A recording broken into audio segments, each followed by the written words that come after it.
All right, we should be live. Okay, here. Oh, here hold on, it let me is. turn off the sound. Okay. All right. Wait, what were we talking about before we went live? I feel like there's something important you just told me. Something about chicken Dudes. wire. Let's just chicken wire. Fuck it. Yeah. Who cares? All right. Okay. Welcome to another edition of Why Come Japan, the show where I interview creatives here in Japan, doing people who do creative things and everything, and then some. My girlfriend showing me that she got the notification that Why Come Japan showed up on her notifications. So it works. It's not just the bell system works. Theory confirmed. Today on my show is Katohmy. No last name. Hi. Good evening, one and all, watching this particular video at this particular point in time. That was a good intro, right? Was that all right? Did I do it right? Yeah, that's perfect. Okay. All right, that's it. We got everything. No. Okay. Good. We're done. All right. Have a good night, guys. All right. See it. Good night, everybody. No. Like say something like really controversial, whatever. So that's my for some reference point. My girlfriend's trying to troll my live stream tonight, so it's okay. It's okay. Consider yourself lucky, Katohmy, because it doesn't matter. Almost every guest I have in the show, I mean, she's gonna kill me for saying this, but every guest I have in this show, you always make fun of all of them.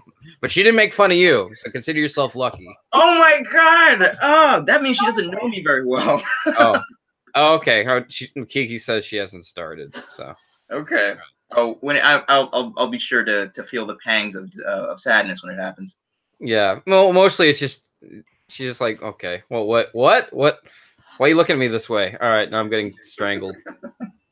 I'll cut this part out. If it's any consolation to you, I have just as much of a delightful distraction in my room too. My cat is somewhere in the room right now, and she will be popping in and out. You know. How long have you had a cat? For the last 3 months now. I think it's now 3 months.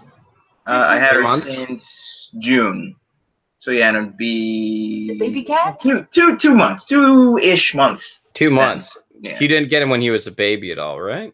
Not right off the bat. Like, she was born in March, and we let her grow. It's my boss's friend's cat who had a litter, and so we let her grow up a little bit around her mom and her siblings. And then I think I got her when she was about 3 months old. She's now about 6 months old now. 5, 6. Oh, okay. Yeah. So she's still a kitten, and she's still a lunatic at night, and she keeps me up at all hours in the morning. But when she's, when it's during the day and she's had her meal, she's a darling, and I love her, and I want to do everything with her, and I just want to hold her and cradle her. But 10 o'clock at night is a nightmare. Is a waking nightmare. How are things with you? Things are fine. I mean, so you're saying it's like taking care of a kid, basically. Basically. I plan to go trip recently. We can take care of your cat. Did you hear what my girlfriend just said? Are you planning on going on a trip anywhere recently? Because she wants to take care of your cat. She likes your cat so far. Oh, I have no plans to travel in the foreseeable future, but I'll definitely keep you in my Rolodex for pet sitters. Sure. If that's okay with you. If that's okay with you, good sir. All right. Yeah, no. Because actually, this apartment doesn't allow animals, but oh, neither does mine. We have a turtle. Oh, really? Yours doesn't allow it either? I'm just incriminating myself right now. Okay, that's fine. It's like you got all that? All right, let's go. Someone's gonna use this as blackmail. There's no evidence of you having a cat yet. You haven't not yet. For all you know, it's just I'm playing a DJ recorded audio of a cat outside of the stray. I can do that. Right. Yeah. So we went a little bit on left field here. Let's get back to the interview. Katohmy is a. Did I say that right? Katohmy. Katohmy. Black guy. Whatever you want. Okay. Katohmy, black guy. uh, is a DJ. Can I call you that? DJ slash musician? DJ, musician, producer. What kind of handle do you have? DJ, producer? DJ and producer usually. At one point I was a live musician, and I hope to get there someday again, but I forgot how to do all that stuff. So I don't call myself a musician anymore. Really? You don't call yourself a musician anymore? You still have a SoundCloud and you up stuff. I mean, yeah, but a lot of that is my most recent production work. A lot of those songs are sample based. A lot of the bass and the drums and the chorus and the vocals. Yeah, I do record my own on occasion, but if I played a guitar for you today, I would greatly disappoint. So I'd rather not. I'd rather not have to do that. So wait, what kind of music would you say is your forte? Like electronica, or just DJ, or like? Give me some background here, because like I was trying to like go through your oeuvre, what's available online, and like most of everything I can find is just like sick beats. Is that it? At the moment, yes, I suppose so. Once upon a time, I was an aspiring guitarist, vocalist, and I did listen to a lot of electronica, but my first foray into music was because of my uncle, and he listened to prog. He listened to prog rock. I listened to a lot of Rush growing up. A lot of just really eclectic sounds. Talk, Peter Hollis. I'm getting that name wrong. It's not Peter Hollis. It's Mark Hollis. I'm totally getting the name wrong. God, I really should have prepped for this. So I listened to a lot of ambient prog rockish stuff growing up. So I wanted to do stuff like that because I wanted to make my uncle proud. And then I got into electronica around the same time that I got into new wave, which was early in university. I started listening to New Order and Joy Division and Tears for Fears and David Byrne, Talking Heads and stuff like that, way later than any of these bands were, regularly releasing new stuff. And that's the kind of sound that I wanted. So before I started doing any crazy DJing or disco sounds, I was really into that post rock alternative genre. And so I played guitar. I really wanted to get a handle on the guitar as well as the keyboard, because So the guitar was your first instrument? No, it wasn't. It was my first instrument was the piano, but I detested the piano because I had a horrible piano teacher when I was growing up. But we always had a piano or a keyboard in the house, and I would just mess around with it. But I never really composed or wrote anything with it. And it wasn't until university where I got a guitar and started messing around and really liking making music that I really kind of honed all of my focus and energy into guitar playing. And the keyboard was just kind of like a nice, accent to that because I knew how to play chords, Huh. So yeah. So you've played guitar, you did piano. Yeah. I guess if you do piano, that knocks synthesizer out of it, right? Well, it wasn't until later on in life where I got turned on to the concept of synthesizers, which is, again, in university where I was listening to all of these, post-rock and alternative and new wave sounds. And I never realized it because, I was, my understanding of music at the time was, very rudimentary, guitar, bass, and drums. Figure everything else out. I didn't realize how pedals worked until very late in life. And so when I eventually did get into playing with synthesizers, I bought everything. I bought everything I could get my hands on because I was fascinated. I'm like, you mean I can use a keyboard and make sounds in real time with the keyboard? That's amazing. Like, you thought it was all a bunch of presets. So I got, an MS-2000. I bought a microKORG, which is in the background somewhere. I got a mono machine. I bought all of these synthesizers. I just wanted to learn how to make sounds because it was all fascinating. But it was so late in life that I just kind of, you know, it was like a kid in a candy store at 25. And it was just really, so I never really could talk about it to anybody because everyone's like, yeah, we all knew that. We all knew David Byrne and then they all used synthesizers. They all had SH-101s. They had Rolands and Korgs. Just because you're late to the party doesn't mean you're ahead of the curve, mate. So it was at one point when I was with my band, I focused a lot on keyboards and vocals and sound creation. Wait. You were in a band? I was in a band. Man, it's too bad there's no Academy Wikipedia. I can just punch up here and now. Yeah, thank God for that. No, about 2000. Oh boy, 2007, 2008. I was no, 2009, 2010. It was in the later on in my stint in Japan. I performed with an electronic. I performed in an electronic outfit called Ephepoly. It was a 3-man unit. I was a composer and vocals and keyboard, and I had a guitarist and a drummer. And these two were ex-musicians who were in other bands who they left shortly before we got together. Because I was obsessed with the Lifehouse circuit when I got out here. A lot of the bands that I was listening to in university were a lot of Japanese indie bands. And they were all about that post-rock, that alternative vibe from the 80s, the mid-90s. And so I really gravitated toward that sound. And I, would carry my guitar around and go to live shows. Like, that would be my weekend.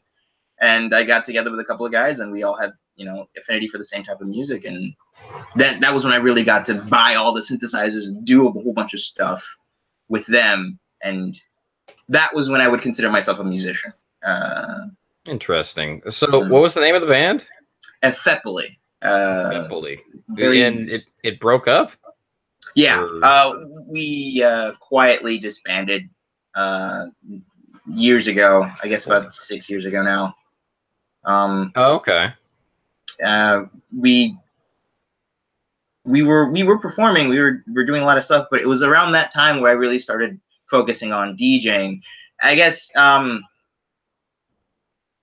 I was really kind of distracted because I wanted to do more DJing stuff while I was with this band because we were already performing, for about a year, for about 2 years at the time, and I really wasn't seeing any progress with them. As much as I loved making music with them, I don't know. I didn't see us, performing any more than just being around in the indie circuit, and I felt like they had so much more potential, and I was just kind of along for the ride. Because these are two Japanese guys. They've already staked their claim. They paid their dues. They've made the rounds. They don't really need to to prostrate themselves in the indie circuit anymore. They're professionals in their own right. I was the one who was falling in love with everything for the first time, and I don't know. I felt like I was slowing them down, and at the same time, I was focusing on my blooming DJ persona. So I guess that's my excuse for walking away from something that really mattered to me. Oh, really? Well, I mean, I want to ask you more about the DJ stuff, but I want to shout a few people out in the chat here. Ryan Schofield says, "Hey, Katohmy." Hey, Ryan. Stefan Brewmeister says, "When disco?" When disco. I don't know what that means. It's like an album of yours coming out? Possibly. Or the inside joke? Yes, between the two of us, yes. It's a running gag. When disco. Okay. With a K, I'm hoping. It is with K. Mm-hmm. And AMZ619 says, "Hey, Katohmy." Hey! I don't know their handle, but I'm pretty sure I know them personally. So, hey, everybody in the chat so far I know personally, and it's great to have you guys hang out and stuff. I hope you guys are all drinking too. The Last Mushroom says your real name, and he says, "I love you." It's Cleo, by the way. It's Cleo. I love you too, Cleo. Thank God. Okay, so everybody in the chat so far are personal friends of mine, and that's really cool. I'm glad that they all decided to come out. I'm very, very nervous. So everybody in the chat, just please bear with me and my, very panicky behavior. Oh wait, I'm sorry. I was looking at this name wrong because far away. It's like my glass is a little blurry. It says Arneezy. Arneezy. I was read that wrong. Oh, it's Arneezy. Okay. Yeah. He's a good friend of mine. He's a Twitch streamer that I hang out with on occasion on stream. Nice. Wait, cool. You do Twitch? You're a Twitcher? Every now and again. I mean, I already do because of the of the pills, but yeah, on occasion I stream every now and then. Good save. Yeah. Oh wait, okay. So Arneezy619 asks, ask if Katohmy has found any bread. Have you found any bread? You know, I could go get some just for the gag, but I'll save it for later. And my cat is destroying my house right now. Can you give me a second? Hey. Yeah, hey, it's fine. Hey. The last mushroom. It's bread. Okay. I'm gonna leave that to you. You take that. All right. Stefan Brewmeister asks, or Brewmeister, am I pronouncing that right? Are you going to Rock no Kokoro after this? That's where I met you for the first time. That's right. That was where I met you for the first time. No, I'm nowhere near Shibuya tonight, unfortunately. I might be out at some point in the future, though. So I'll let you know. I'll pop in and I'm into a message with you and let you know. So Remino says, "Hey, Katohmy."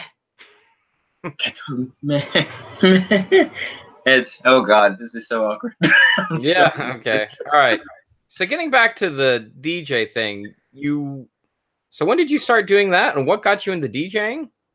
So it was during the time that I was performing regularly, and I was actually approached by a friend, a mutual friend of Remino's, by the way. He was a photographer for a band, for a punk band, and he was just kind of helping them promote a new EP that they were releasing, and he said he was going to do a DJ party at Rock no Kokoro. So he asked me if I wanted to DJ. I had never DJ'd before, by the way, that day. Well, for some context, some context for our viewers out there, Rock no Kokoro is like this kind of really small bar in Shibuya. Yes. So. It's a rock bar that is on the 5th floor. On the fifth floor, third floor. The third floor. Okay, yeah. Continue. But yeah, it was a random, just I don't know, just a toss of the dice. It's roll of the dice, isn't it? I'm getting my mind your P's and Q's, Katohmy. No, it's fine. I come to band. It's not Late Night with Stephen Colbert. I know. But you know, in any case, I had no idea how to DJ. I've never operated one of these machines before. The whole thing was foreign to me, but at the same time, I was fascinated because I went on YouTube and I did some research. Just like what is to DJ, and so I got some CDs together, like some CDs of a lot of just alternative rock indie bands that I was listening to at the time that sounded kind of like dancey. And I looked up a few tutorials on how to, make the thing play the sound good. And then I performed on a Saturday, and I sucked. I royally just blew. It was a horrible experience for me. But I was fascinated about how I sucked, but I wanted to get better at it. Okay. So after that, I started doing more tutorials online. I would go to music stores that had DJ setups, and I would just play. I would, because they just leave the things out at like a music store, and you could just put a CD in. By the way, I would be using CDJs. I don't use vinyl. I don't own any vinyl records. I really should, but I don't because I already suck at a thing. I'd rather not suck that much more using the proper equipment. So I use CDs mostly when I perform a DJ set. I'm usually using CDs. I don't do USB or anything like that. And I burn my own CDs listening to music that I've either made or a remix that I really like. But I would bring a CD to a music store and put it into the CDJ and just kind of goof around with it, to see what I can do with it, what works and what doesn't. And after a little while, I was approached by a nightclub in Hachioji, which is before I was working there full time, but I was still living in the area. I'm only like 20 minutes away from Hachioji, and there was a nightclub called Metoriga. That was the name of the nightclub, and they said, so what do you play? And I'm like, oh, I play this and that. I can, play like hard dance music or Four on the Floor. And they said, why don't you play a set for us one night? So I did, and then I became a regular DJ there, and I would perform there every Tuesday and Thursday and Friday night. And so that was like a quiet gig, not a whole lot of people there, a lot of old people there who wanted to listen to hip hop for some reason, and I didn't have any. So I couldn't play anything interesting for them, but they kind of liked the vibe that I was working with, and I did that for about a year, and that's how I learned how to utilize these things a whole lot better.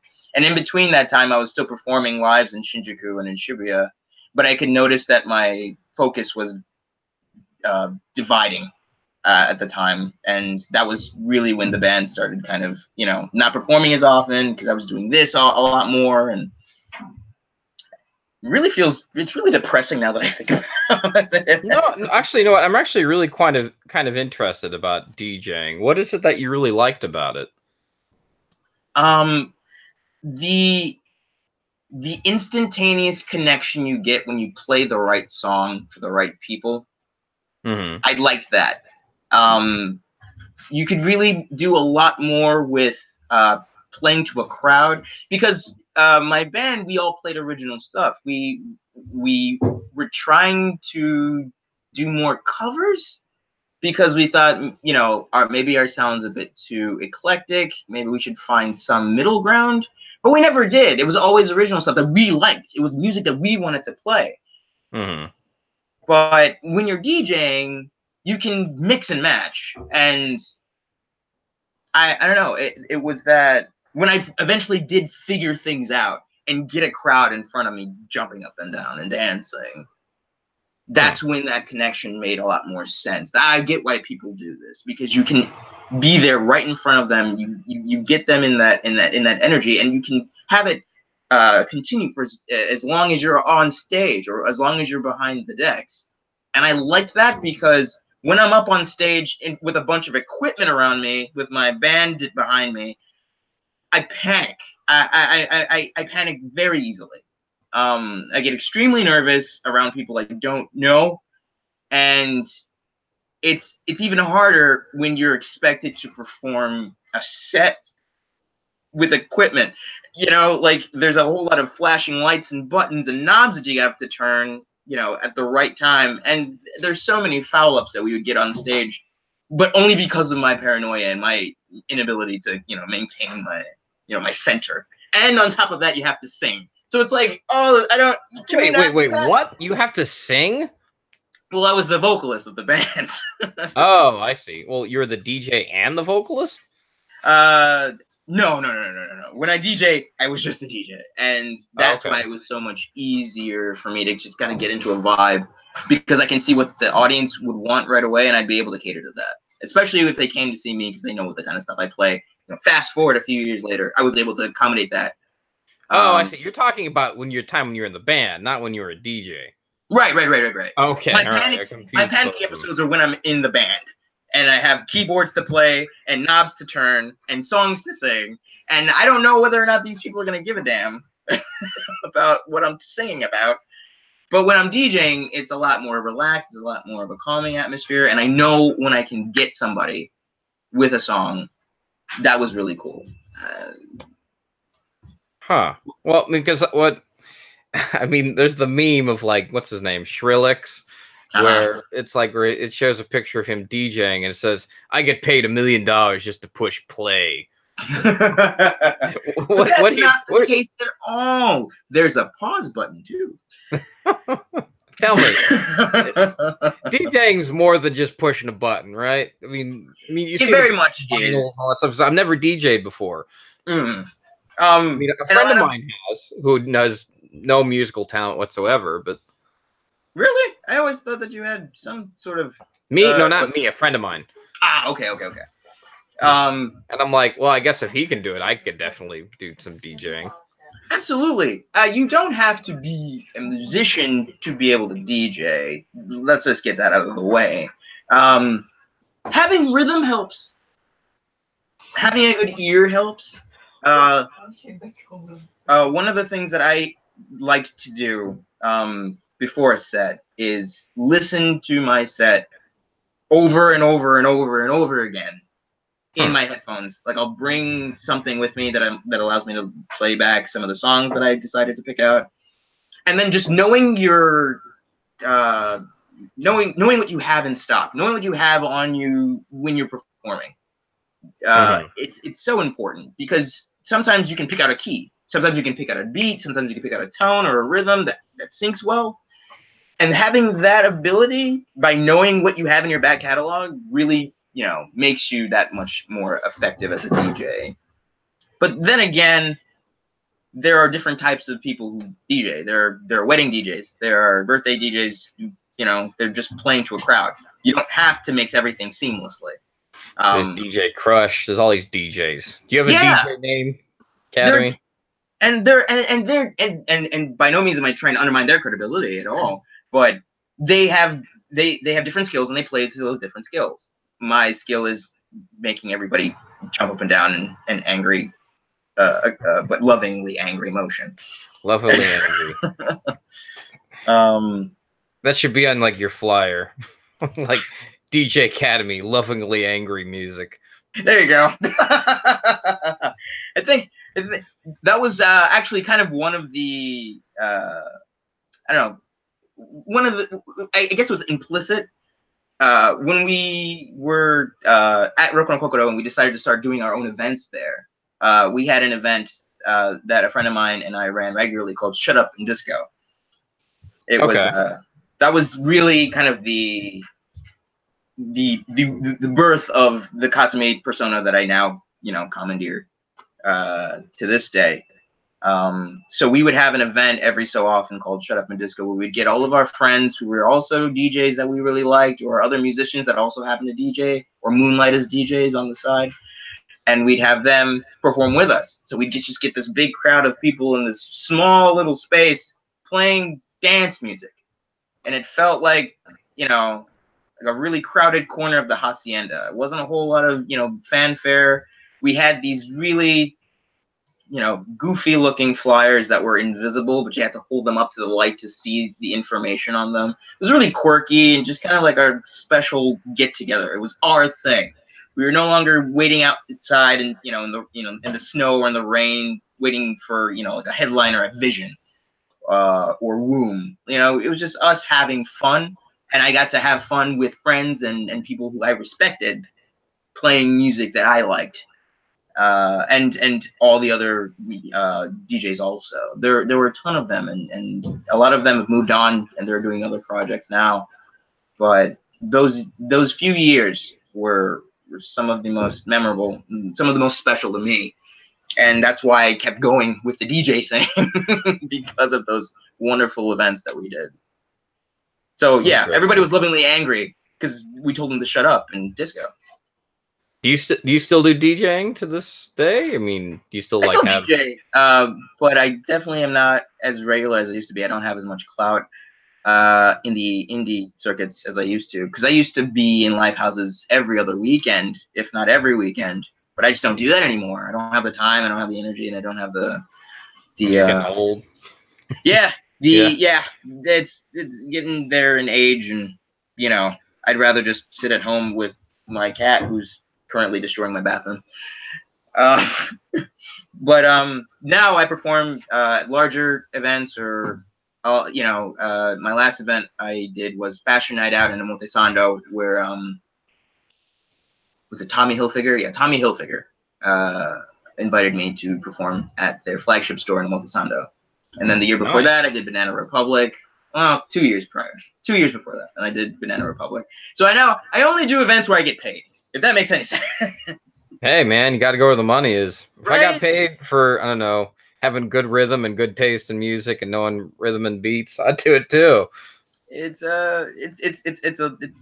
I'm very lucky to have the position that I have now. You know, granted that I've only been doing this for about 5 or 6 years. Really? DJing exclusively. Yeah. Yeah, actually, that brings me to my next question I have written down here. So I was watching your show that's kind of a little bit on a hiatus right now. Show that you did called Sunday Replay. Yes. And I realized, oh, I can't be on this show because I watched a bunch of these episodes and they're all DJs. I'm like, wait a minute, I'm not a DJ. I can't be on the show because I asked you if I could be on the show once. And I'm like, yeah. You're like, yeah, sure. You never mentioned that you had to be a DJ. No, not at all. No, we have definitely expanded our roster in terms of special guests. We had Remino on the show at one point. I really must have missed that episode. I don't know. But we're looking into having musicians. We've had another podcast on our show, Mega Late Show. Shout out to Mega Late Show. They're probably not here. Corin's probably somewhere around there. But we've had them on the show and they've had us on the show, so we did like kind of a tandem thing. But there's a ton of episodes that are not released yet that are still works in progress. They will be done eventually. I swear to God, I promise. But a lot of those episodes are not DJs. They're all okay. Because like every episode, like I turned on like, this is DJ Mike, this is DJ Tom. I mean, that's not their name, but I'm like, oh, okay. And then you had what's his name, Nio on, and I'm like, oh, I didn't know Nio DJ'd, and I'm like, damn, I guess I better get my DJ game up if I would be on the show. If you've done at least one set, you're more than welcome to come, and we'll consider you a DJ in that regard. But it's not necessary. Definitely, especially considering that this is a very ironic thing for me, I think, and at least is when I did start, focusing on living and working and existing in Japan. The first thing that I did was try and get a perspective from other people who did live here, who were doing videos and vlogs on YouTube at the time. And you were one of those people that I was watching regularly because I liked your insight. I thought you were very funny, and I just, I thought you were just a really good personality. And, before I, lived here properly, you were one of those YouTubers. So I just find it really it's very humbling to be one of the guests on your show, considering that, before I got here, you were who I was watching growing up. I guess growing up. Does that count? Growing up. I'm like on a Saturday morning cartoon show. Yeah, I don't know. I wish I could have my own Saturday morning cartoon show. That'd be great. I think you could probably do it. The character that you made, your professor, I think you'd be a really really good sell. Really good sell for like Nickelodeon, I think. Oh, I mean Dr. Radley? Yeah, I like that guy. Yeah, for some context for our followers here, Dr. Radley was a thing I did for Vanessa. It's this kind of the Sesame Street character. I only did it for a year. It was a short-lived thing. But yeah, no, I guess that's the closest thing ever. Children's entertainment. I was thinking about writing a children's book, but I just haven't been inspired. Really? Stories. Yeah, because I was thinking about because sometimes I teach kids, right? And I get so tired of them not reading any of the book, and they just look at the pictures. And I was always thinking, why don't I just have a whole troll book where all the words don't match any of the pictures? And have it get just stupid when they're reading it back, and it's like, nope, that's completely not what that is. Yeah, or have it overtly complicated. It's that's something that's impossible. You're seeing one of those or kind of handing somebody a word search and putting words that are actually even in the word search. Yeah. That kind of thing. That's delightfully devious. I like that. Or I saw one where they say find the word dog and there's no G in it. It's just D and O the entire time. That's awful. And these are troll lists, right? Like troll puzzles that are supposed to not work. Yeah, I don't know. Intentionally dysfunctional. Yeah, I don't know. I haven't really felt inspired. Because every time I thinking, yeah, I'm totally gonna do this, I'm like, and then I'm going to do this, and then it just stops becoming fun anymore. Oh, because then you have to think about it. It's not, it's not like a random, idea that you had, and you, and that moment, that spur of the moment, actualization is the entertaining part. The work that goes into it is not fun anymore because now the joke's not funny. Yeah, so I mean, what's his name, Jordan Peele, who wrote what's it, Get Out? Yeah, I listened to an interview with him once, and he said that you'll know the writing is really going bad when all of a sudden you're not having fun anymore. So I think that's a good maxim to live by. I don't know if that relates anything to you and music or whatever. Absolutely. Really? Music-wise, absolutely. When I was unemployed for a stint, I did this one job where I was a consultant for an event company. They organized events for well-to-do Japanese executives who wanted to be on yachts and boats and travel up and down Tokyo Bay and just kind of just throw money at a thing to make it look like they have some semblance of clout and influence that they didn't really have, but they did at the same time because they had more money than I'll ever see in my lifetime. I was a consultant for the international division of that, and yeah, and I hated it. It was one of the worst experiences I've ever had in my life. It wrecked me. It absolutely wrecked me. So I quit. Very, I don't know. I don't want to say very triumphantly, but definitely. You didn't make a scene. No, I definitely did not. It was very subtle, and I'd like to think that they thought I went out to lunch and just never came back. That's the way to do it. But for about 6 months or so, no, less than that, maybe 4 months, I was unemployed, and I said, because I really wanted, I was knee deep in the whole DJ thing, and I thought that me being able to organize these events that I did with Shut Up and Disco and with other events that I did in Shibuya at the time, I thought that I was capable of doing this thing, but they weren't willing to spend the money on what I wanted them to do with the thing. So I was still working on music, but I was still focusing on the event aspect of it a lot more than the creative aspect of it. So when I was finally unemployed and I said, I have all this time, I'm going to focus on just writing shit that I like. Just shit that I want to hear. Yeah, fuck the quality, fuck the sample rate, fuck, sorry if I'm cussing too much. It comes out every now and again. And I said, I'm going to write a song every month for the next 6 months. And if I still don't have a job, I'll just, call it quits. And so for a month, every month, I started just writing a song. And when was this? This was in 2013. I want to say 2013. Okay.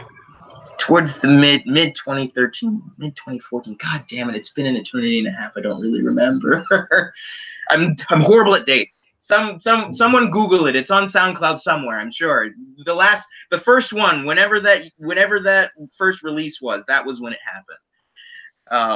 Academy's digital footprints out there somewhere. He's got to find somewhere out there. But the concept was called 6 months. It was 6 months of me doing a thing. Mm-hmm. Just me writing a thing. And so so I wrote one song a month, and I didn't care. It was just free, just me, just like, oh, I like this song, oh, I like that song, and I'd have like a glass of wine or a show, or chew high on at my side, and I would just turn on the computer and just go. No restraints, no regrets, no intentional feelings of disappointment. And that was the first record. The second EP that I ever did was a nightmare because of the thinking, because of what I wanted it to sound like, because I knew what I did the first time around, I couldn't do the second time around. Also, I got signed to a label, and they kind of wanted it to have a semblance of quality. I didn't give a shit the first time around, but the second time I had to. And then after a while, I was thinking I was going to write 7 songs. I was going to write a proper EP, or a proper LP rather. And halfway into it, I kind of just gave up, and I just split it in half and just made it 3 songs because I did not have the drive or the exciting feeling that I had the first time around with 6 months. So I guess, yeah, when you're having fun, it's a lot easier to create, especially when it comes to music. But when you feel like you're being, you know, weighed down by, I don't know, self-deprecation or you know, feelings of, you know, inadequacy or desire to maintain a semblance of quality that you know that your label will, you know, be satisfied with, that's when it's not fun anymore. At least it was for me, and that's why the second one was so, you know, short. I'm done. Sorry. No, I'm like listening to your cat. I'm like, what's your cat want? She's just being my cat. May I get up for a second to open the door? Yeah, it's fine. You can go get your cat. We have a few things in the chat I should probably shout out, but I'll wait a little bit. He's taking care of his cat, Tequila.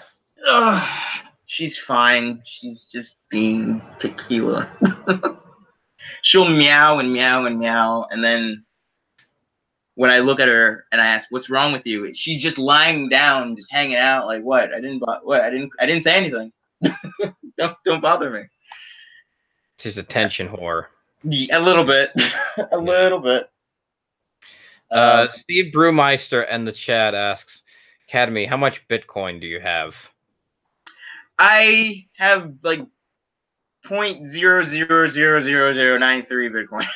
Wait, do you actually have some Bitcoin?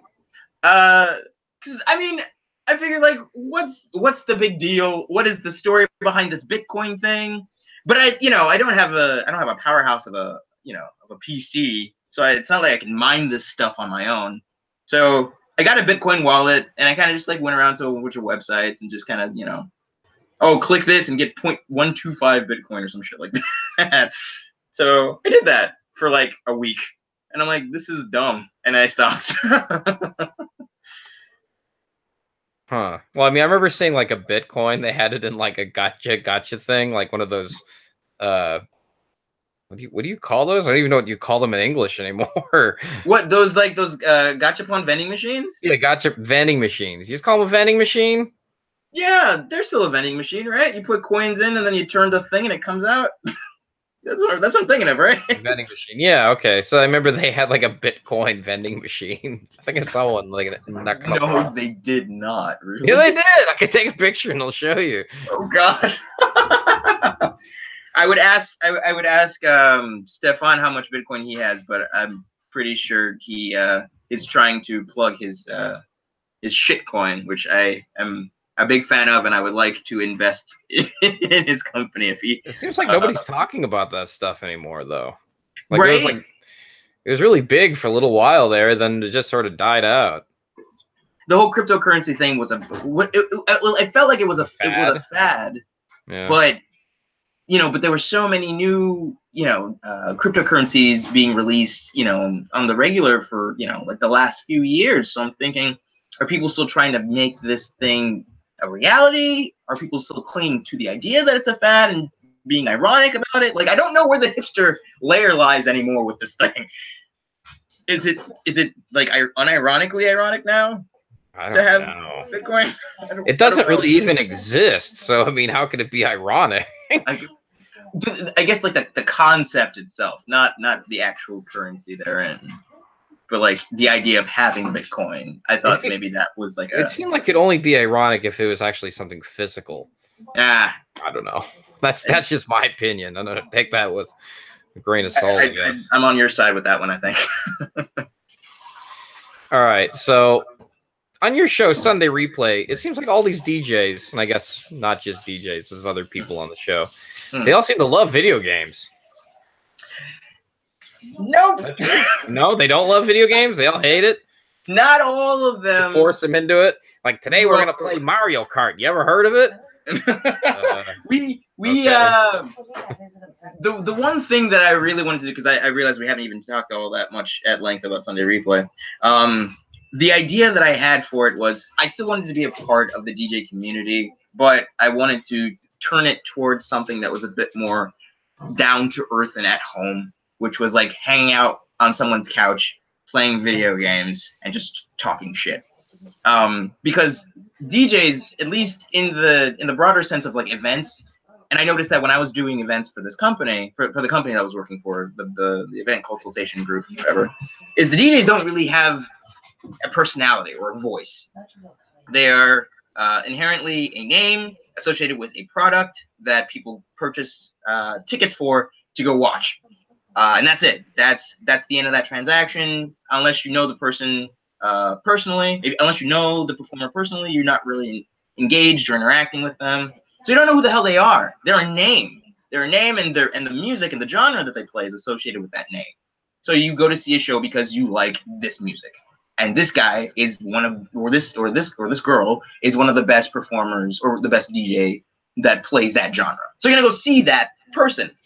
It's something recognizable. Mm-hmm. I wanted to give them a personality. I wanted them to be people, and not just the name behind the event that they're headlining or playing for. So they're all DJs. I think this show is very well organized. I think, like many people in the chat here, they would like to see Sunday Replay again once you get some time. But I really want to. But the thing is that a lot of them did not grow up around video games, so it was a very foreign concept when we had to sit them down with a controller that they'd never seen before and ask them to just go, and then they would just be like, what? And there's a lot of some of my favorite episodes are those. One of them was we had a performer named Sakisuke Sake on the show, and she's not a gamer by any stretch of the word. But she's a very popular DJ, and she hangs out a lot in Shibuya, and she does a lot of really cool events. So we had her on the show, and we had her play a strategy SD Gundam game. I can't explain how baffled and confused and slightly frustrated she was holding this Super Nintendo controller, poking at it, trying to figure things out. I guess I need to watch this episode again. You could see the bewilderment in her face throughout the entire sequence of her on the episode. We had to edit out a lot because a lot of it was just her like just fiddling around with it, looking up at the screen like, what am I supposed to do again? And then us just laughing at that. Oh man. Did you like kind of play video games like the same person, like a person who plays video games for the first time when they try to jump? Like jump with the controller, like they move up, like they move forward with it. So another one of my favorite episodes was a Burger Time episode we had. It was for season 2, and we had a Berlin artist on the show, Ghost of Alags. She never played video games in her life either. And we had her play Burger Time, like one of the hardest games for the NES. And she got super into it. So I don't know if anyone's familiar in the chat with Burger Time, but I've never played Burger Time. It's that hard, huh? Like some people just, I mean, it's so old. It's basically it's like an alien artifact at this point. But one of the like power-ups that you have is like a pepper spray. And so when she would get on when she would be on the controller, when it was her turn and she was trying to, fight off all of the enemies with the pepper spray, she would be spraying the pepper spray like she was holding a can of pepper spray. So she obviously got into it. So I thought that was really special. And, someone who doesn't play video games a whole lot and still feeling that agony of defeat when like she lost her last life and she's like, oh, God damn it. It was just really fun, and it was nice to see her as a person playing a game, not just an artist whose music is great, but there's no way to attach a personality to it as a listener. Yeah, no, I get you. I apologize for rambling again. Son of a bitch. Not funny. All right, so something I've never asked you that I feel like this is a good place to ask it because this way it's etched on the internet forever. Forever. And ever. Because the internet is forever. As Philip DeFranco says. I guess the namesake of the show. Why come Japan? Why'd you come to Japan, Katohmy? You gotta tell me. Oh, sweet God. Oh, okay. I'll be brief. Did it for the drugs, for the women. For fame, for fortune? No, none of that shit. I initially came out here for school. Oh, really? I studied in Kyoto with a first study abroad program.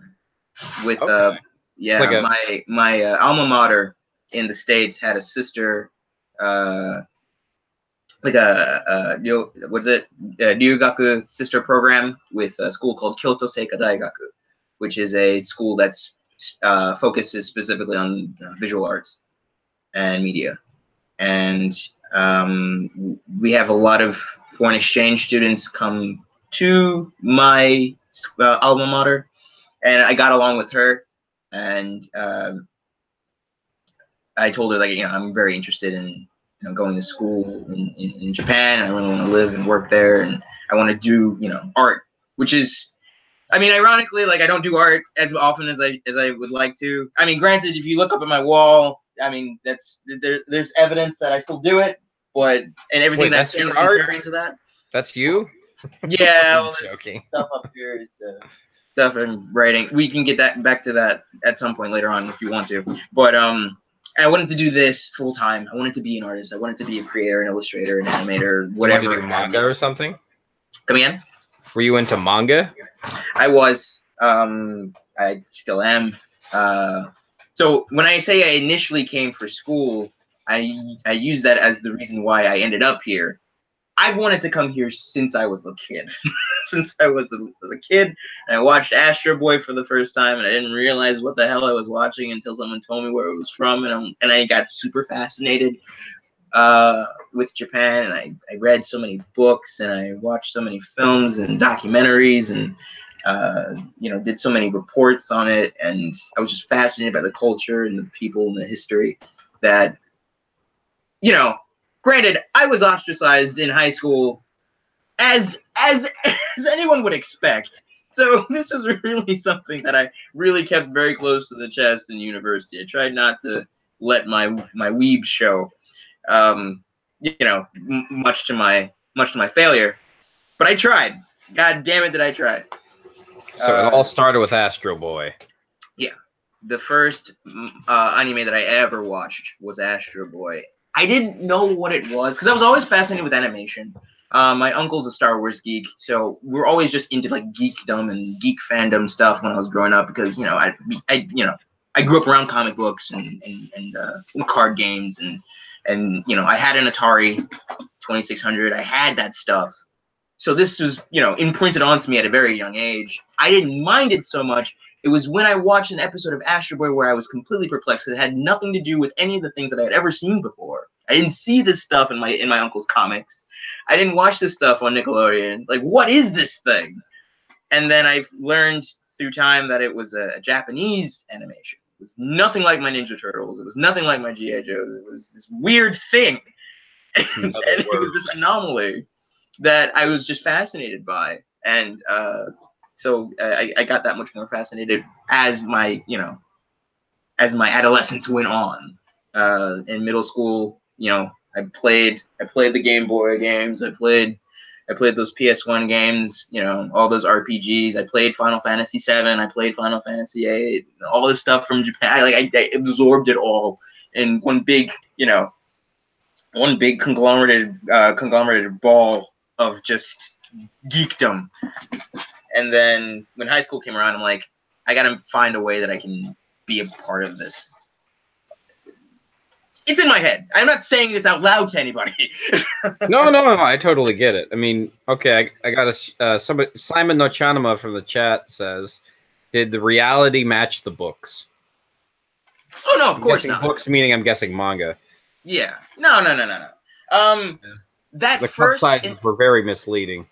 I don't know. It was still as fascinating because it wasn't just the mangas, it was the documentaries. I was watching a lot more about city life in Tokyo because I was really fascinated by cities. I really loved living in metropolitan areas. You know, I'm half Jamaican, so living in Jamaica for a stint in time, it's basically living in the wilderness, you know, and I'm very much a city kid. I love being around a lot of people. I love being around lights. I love being around, you know, active, exciting areas and locales. So having that juxtaposition growing up, being, you know, in a quiet town of Little London growing up, and then watching these bustling cityscapes of Tokyo and Osaka, was just so, you know, engaging and fascinating to me. So the mangas never really mattered. The animes never really mattered. That was the creative outlet that I really wanted, or really had.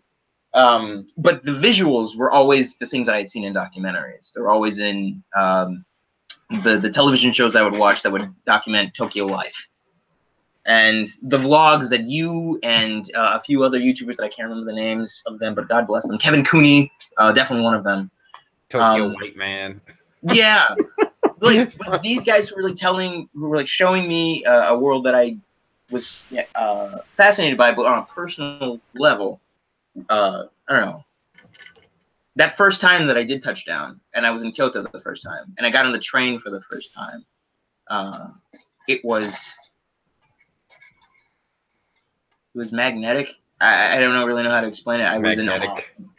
Like the entire time, I was just mouth agape, just fascinated by the things, and you know the. It's hard. It's really hard. It's really hard to articulate yourself. Yeah. You gotta up your eloquence level here. I know, really. My perspicacity is dwindling significantly. I don't know what to tell you. That's a big word. That works. That's there good you enough. go.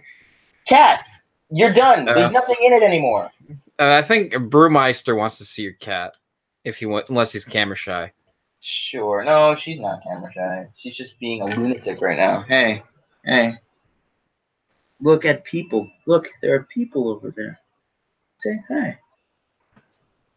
She's totally not in the mood. Well. Anyway, that's Techie. Children. She is a sweetheart during the day. I will repeat this till I die or she dies, whichever one of us dies first. I'm assuming it's gonna be me. She's a sweetheart during the day. At night, she's a ravenous beast. Long, dude. They only live like 10 years. Or something like that. Something like that. Go ahead. Oh boy, there she goes. But yeah, long story short, this is one of the most special locations to me. It's somewhere I've just always been fascinated and intrigued by, and being able to live here now. Ironically, I'm slowly feeling the fade of the initial fascination, but it's no longer about the fascination of the town. It's about the people that I've had the opportunity to meet. I've met so many fantastic individuals, artists, creators, designers, inventors, writers, goofballs, all of them, every echelon of every capacity of every particular human behavior I've met. Radio announcers, lawyers. I wouldn't be surprised. I met a shaman the other day. He seems really? Yeah. So I'm in love with the people more now than I am with the city itself. And remember that guy in like he used to go around Shibuya all the time with that big ass fucking mustache, and he looked like Super Mario. And he had like a card. And he says, "I'm an astrologer." What? It was like we always called him Mario. Do you remember that guy? He's like bald and he had a long mustache, and he had like some astrologer or something. Not Love. Was it Love? No, Oni. Oni? Is that his name? Like the guy, he has a bit of like the Salvador Dali mustache. Well, no. Yeah, he has like a Salvador, like this huge mustache. Maybe not Oni, because Oni's not bald. I don't think. Maybe he was bald. I can't remember. All I remember is just that on his business card it said he spelled astrologer wrong. It says astrologer. Astrologer. Well, his heart was in the right place. I guess so. At the very least. Something I gotta ask. Wait, so you're half Jamaican? What's the other half? Just American guy. My father was raised in the States as an American citizen, but my mother is Jamaican. I'm giving away a lot of stuff today. This is very incriminating. I don't like that. Okay. All right. Sorry, it's only going on the internet. Yeah, no, right? Or it's on here forever. But yeah, no, my Jamaican side is my mother's side. And okay, so you originally went to college in Kyoto, and then you made your way up to Tokyo somehow? Mm-hmm. Just like one day you're like, you know what? I'm tired of this Kyoto shit. I want some Tokyo flow, or how did that connection go? Well, I always traveled, or like during the weekend, or when I had, days off, or like, a holiday for school to come to Tokyo. I had every intention after graduating, I would be living in Tokyo. So I made it a regular thing to keep traveling back and forth between Kyoto and Tokyo for the live shows, for the opportunity to interact with musicians that I was fascinated with, and getting to, just getting to be in Tokyo, because I just like being in Tokyo. So I'd be in Shinjuku, and I'd be in Shibuya, or I'd go to Shimokitazawa to see a live show and stuff. So it was always that way. So the minute that I did graduate, and I actually graduated a year later than I intended to, because I didn't have enough credits. So I had to go back to the States for another semester, get my credits, and then come to Tokyo. How long did that take? No, it was one more year. It was just one more semester that I had to do, and I, constantly kept in touch with everybody while I was gone, and it wasn't hard. From a rating of 1 to 10, how bad did you miss Japan during that time? 50. 10 being like, what am I doing with my life? 1 being, it's just some Asian place. 50. 50? So yeah. Above and beyond? Somewhere in there. I've always felt, oh God, I really don't want to wax poetic on this kind of shit, but it's the toilets, right? It's the heated toilets with the water. That's what it was. That's what it was. Absolutely. It was the toilets and what was it? God damn it. What was that one thing it was the trains that ran on time. That's all it really was. It was just the punctuality and the comfort of being in a toilet. No, it was I've always felt like a fish out of water. Safe country, right? It was a safe country. It had Japanese ramen and natto. Yeah, going outside at 11 o'clock at night and not have to worry about being shot. Very nice. Yeah, that's true. Very comfortable with that, to be totally honest with you. But no, it's not that either. I've always felt like a fish out of water in the States. I've never been comfortable in my own skin, no pun intended, while I was there. Growing up, I did travel around a lot while I was young because my mother, I come from a single mother household. She divorced my father when I was very young. And so we lived in many places. I settled down in Rhode Island eventually before moving to Tokyo. But the entire time I always, I had my friends were the misfits. We were the geeky kids. We were the geeky kids who watched anime and read comic books and played video games after school. That was my thing. I never did drugs. I never drank before I came to this country. I was very much the straight-laced, goofy douchebag kid who everyone thought was like, wow, you're black skin color-wise, but you're not all that black. That was the mantra of my life growing up, and I just kind of that was a lot of good titles. I just settled into that, right? You're the black skin kid, but you're not that black. Good enough for me. I whenever there was some event or something going on that like in high school or something that had to do with Black Pride or being associated with your racial identity, I was never invited to those things. Because no one gave a shit about what I had to say about being a Black American in that time, because I was talking about anime all the time. They're like, you don't even know who the hell you are, dude. I did, I absolutely knew who I was. I just didn't associate with the people who associate themselves with a thing that I don't associate with. Sorry. I don't mean to not be that person. I just am. I just am that person. So, again, I tend to ramble a lot. I sincerely apologize to the chat and to you. You've been very, very calm, collected, and respectful to my vomit, my word vomit. I appreciate that. It's all right. I mean, I could go over to like Twitter and type in Donald Trump's, Twitter page, and I'd have a much better time being here. Let me put it that way. I appreciate but then again, that's a horrible equivalency. The whole somebody to that standard is like, that's kind of insulting. I'm sorry. No. We're both fishes out of water, I'm assuming. Granted, he has not seen the light of day or been in a pool of water in some time, so fair enough. All right, so getting back to the music stuff that you do music. When you're making music, how do you get inspired? What's that moment you're like, I gotta put my fingers on music machines? Does this count? Wait, what? Sorry, I'm looking at questions. Show me. Drinking beer? All right. Yeah, I guess it's a good start. It's too high.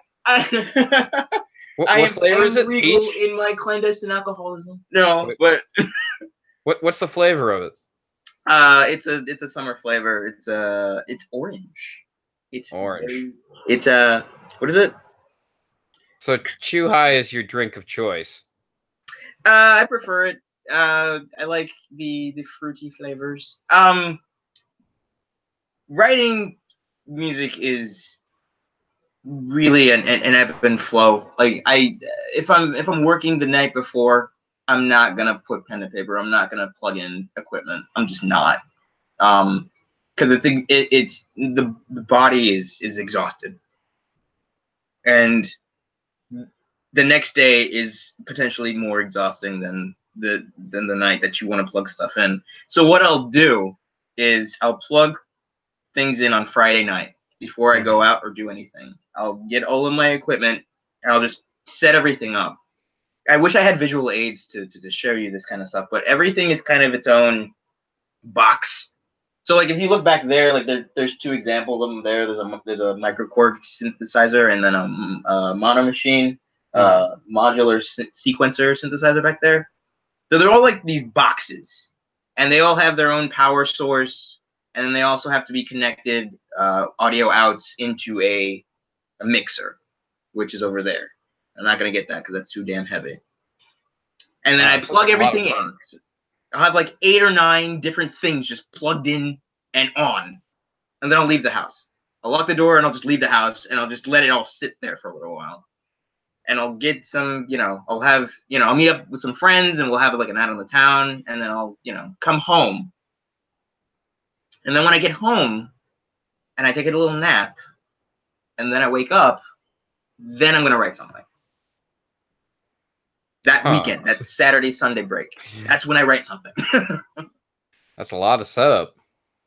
And then, depending on what I want to listen to or what I want to hear, I just I paw at samples and sounds that I like, and I just keep them in a memory bank. One thing that I use is a loop station. I don't know if you're familiar with a loop station. It's this long box that usually it's used for guitar sounds, like when a guitarist wants to perform live by himself and just wants to have several loops kind of going in and out. They'll have like a loop station where there's 3 pads where they can record them playing the guitar and then have it record that guitar playing and have it loop infinitely, and then they can put other stuff on top of it. But I would do that, but instead with the guitar, I would do it with a synthesizer. I'd do it with a sequencer, or I'd plug in a sampler, and then just kind of muddle around with sounds until I hear something I like, and then I'll arrange it using the sequencer. None of this makes any sense to anybody. So I'm just gonna stick. Because a lot of us don't play music. I mean, we're probably a lot. I'm one of those people. So a lot of this is kind of like I'm just kind of taking this all in, making a mental note of it. Okay. I Again, is that it? I mean, is that all you do? When I start, yes. Because I'm remember there are, at least at the time when I was performing with the band, the layers that were left behind were the guitar and the drums. I had live drums and I had live guitar, and then and I would sing. So I didn't want to overwhelm the sound space with too much noise. It's very easy to get muddled. It's very easy for things to sound muddy and hysterical because there's no driving direction. Hearing sounds that I like and then rearranging them to something that I would like to hear, and then on top of that, writing around it, writing the lyrics around it. It's not a painstaking process, and it definitely doesn't take 2 days. It's not just that one Saturday and Sunday, but that one Saturday and Sunday is one step closer to finishing a song than me not plugging things in the night before and then doing that. So a song would take maybe 2 to 3 weeks for me to be okay with in terms of structure. And I would do that over and over again, the same process that I told you. So it would, that Friday night, plug stuff in, Saturday night, make something, Sunday night, arrange it. And then you do that for 2 or 3 weeks. And then maybe you have something you like. 50 times more often than not, you won't. You will discard a lot of stuff. There's a ton of back samples that I just never use again. And going back into them every so often is refreshing. It's like, oh yeah, I remember I recorded that once before, one blue moon ago. You won't remember what it was for. You won't remember why you did it, why you kept it, why you didn't delete it, but you have it, and maybe you can use it in the future. So do that for 3 years, and you'll make a record. That's interesting. So it's like, so basically everything you set up, and then you go to bed the next night, and then you wake up, and you're ready to do it. Yeah, you're like a virtuoso. You're the madman behind his what is it? I need a good analogy here. Katohmy, help me out. You're a madman in front of his death ray. Leave the demon to his demons. Yeah, there you go. I like that one. No, that was from. That's for Nat. Yeah, that's from Five Nights at Freddy's. Fucking A. I got that one. Yay! All right, FNAF fan in the house. Great. All right. So, what projects should we expect from you in the future? What's part of the Katohmy brand should we expect, if you don't mind that association? I'm currently writing a book, which is one of the reasons why, one, Sunday Replay has been on such a long hiatus, and two, really? And two, I don't DJ as much as I used to. I'm really focused on this thing. It's something that I was starting to write back in high school, but I never finished it, and because I never had a reason to finish it.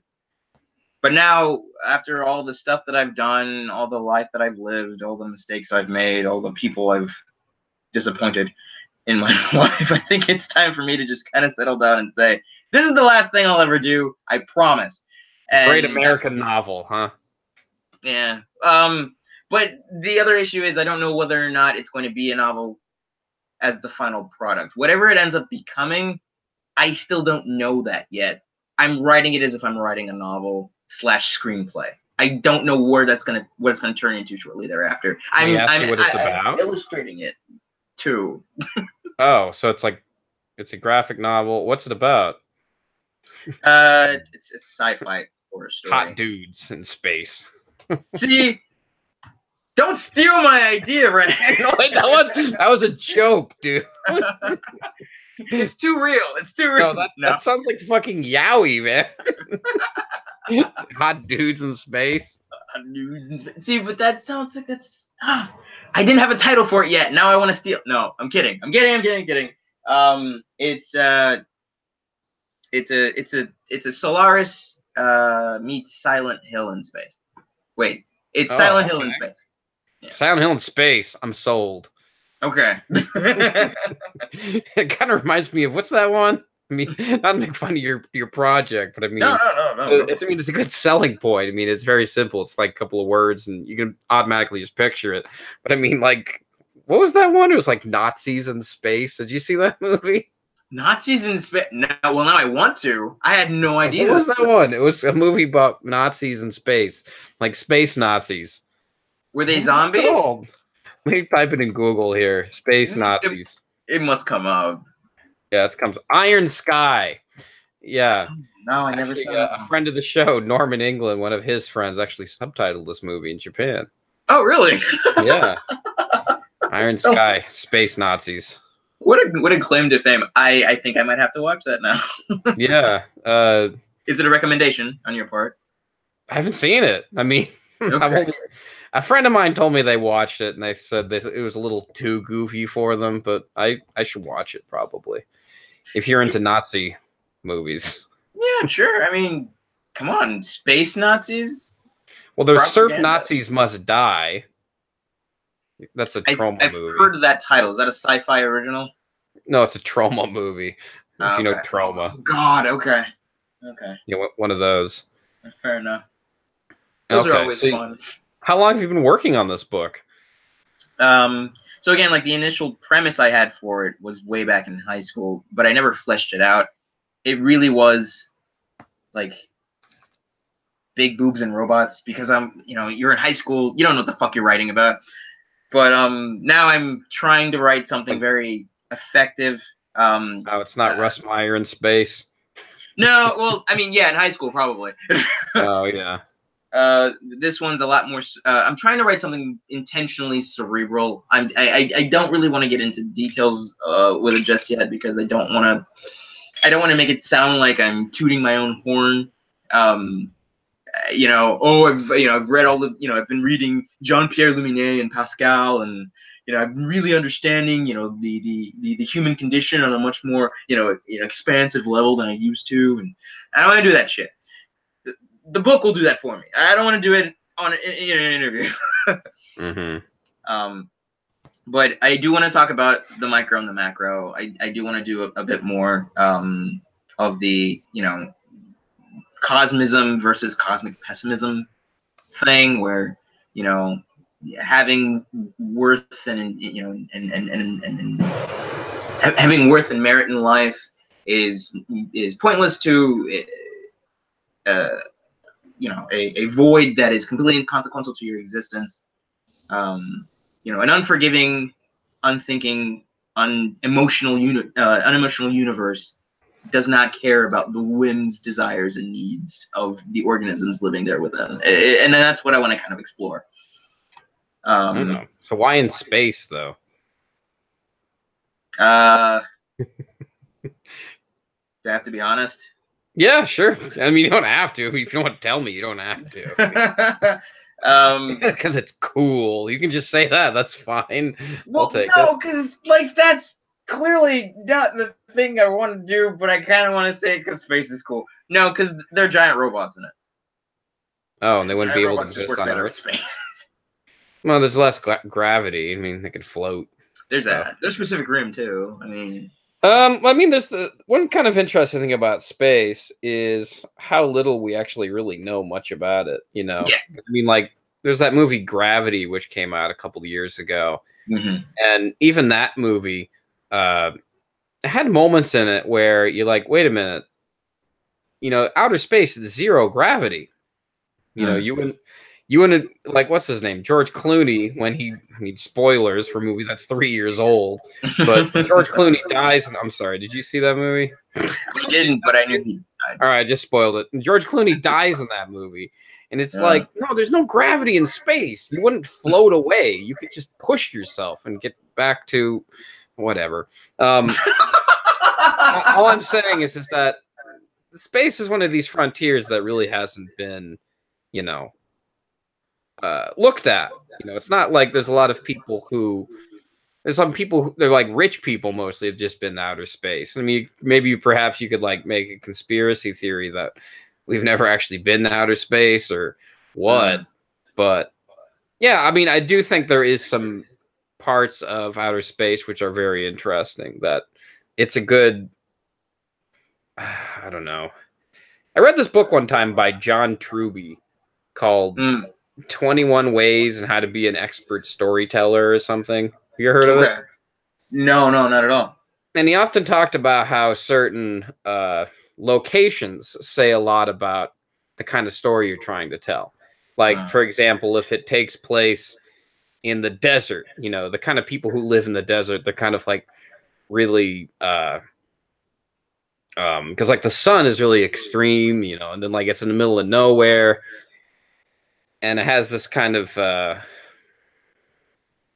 impression it gives, like it's a rough place, you know, like because like you said, westerns are shot in the West, and whereas if you have something like mountains have this kind of magical feeling up in the mountains, and this kind of spiritual feeling. So I mean, with space, I mean, I guess you could kind of relate it with underwater. I guess a bit. A little bit. I always considered it to be kind of a cold, unforgiving void. You know, because at least with water, there's life. Underwater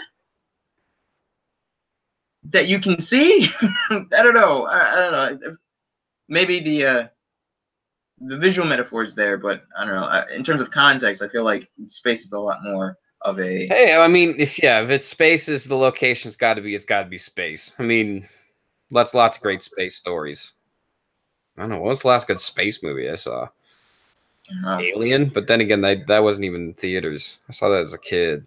Okay. Maybe Gravity. No, that movie was. I don't know. Did you not like Gravity? Because it sounds the first half of it was great. Like, the soundtrack was great, and then they had like that bullshit with like fucking Sandra Bullock, where he's like, "I have to go back and save my family." I'm like, come on. Oh God, I don't care about your family. Well, have you seen it? Gravity. No, I've seen bits and pieces. I want to see it. It's like one of these movies it's the only you can only watch the movie in a movie theater. If you watch it on your phone, you're wasting your time. Absolutely. Have you ever seen Solaris? Yeah, that's of course. The George Clooney sci-fi. Yeah, the old Russian one, right? Not Tarkovsky's, but the one with Clooney in it. Yeah, 2001.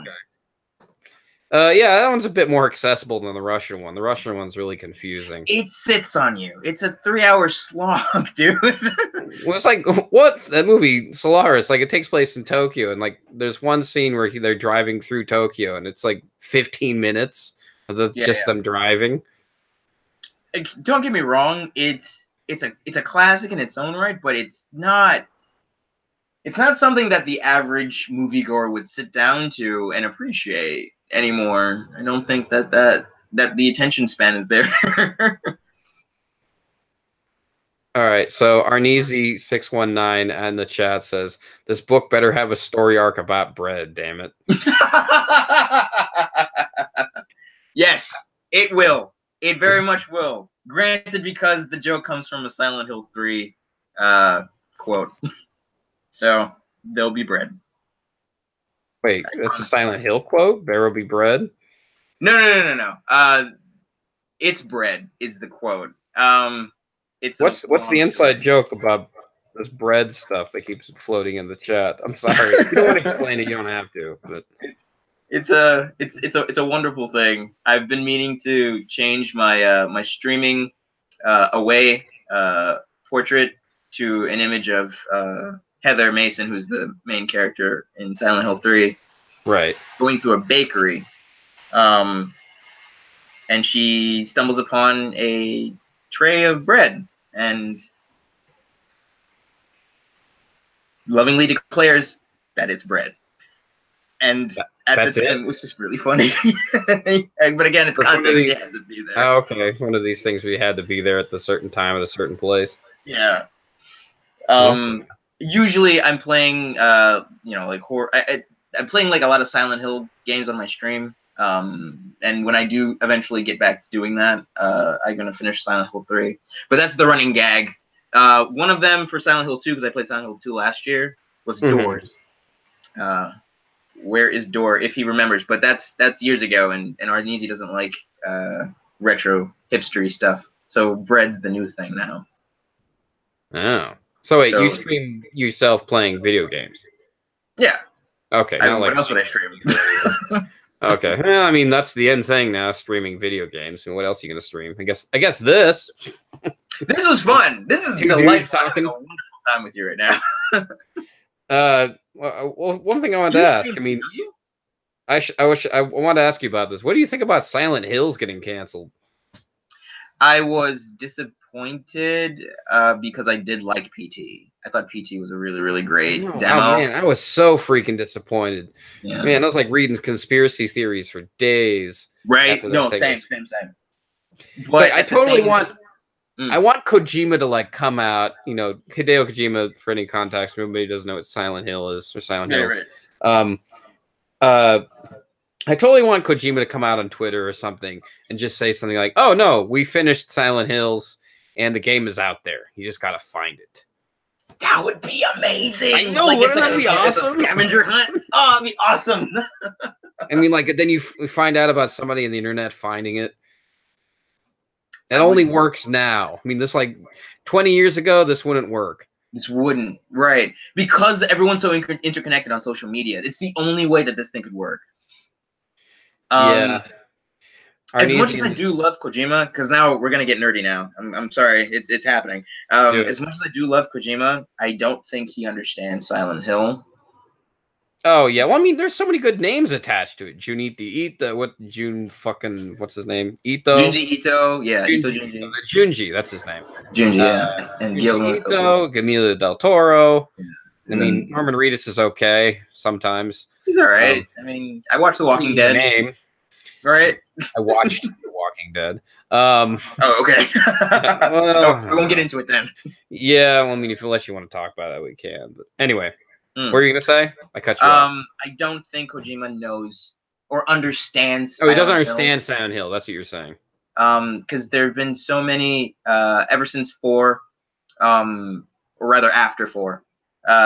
There have been so many reiterations of the concept that Silent Hill 2 presented, and everybody just kind of wants to relive the glory days that Silent Hill 2 kickstarted with its with its anthological premise that was around the town, but it was about a dude finding his demons. And like, I love Silent Hill 2. That's one of my favorite games. But I don't need that concept recycled over and over and over again. And I feel like PT was doing the exact same thing. It was a guy coming to terms with guilt over murdering his family and descent into madness. And it's the same road being retread over and over again. I love that concept, but I feel like Silent Hill 2 did it already. You don't need to have to reimagine it the 35th time anymore.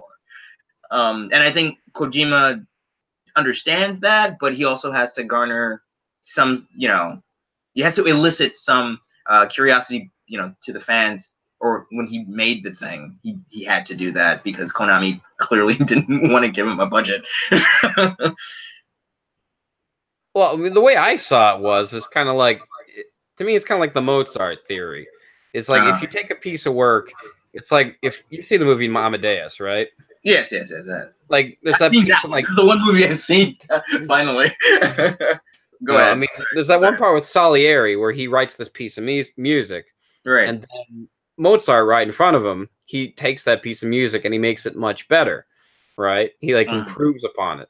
I mean, what I got from PT was just that I got this very visceral kind of like really immersive.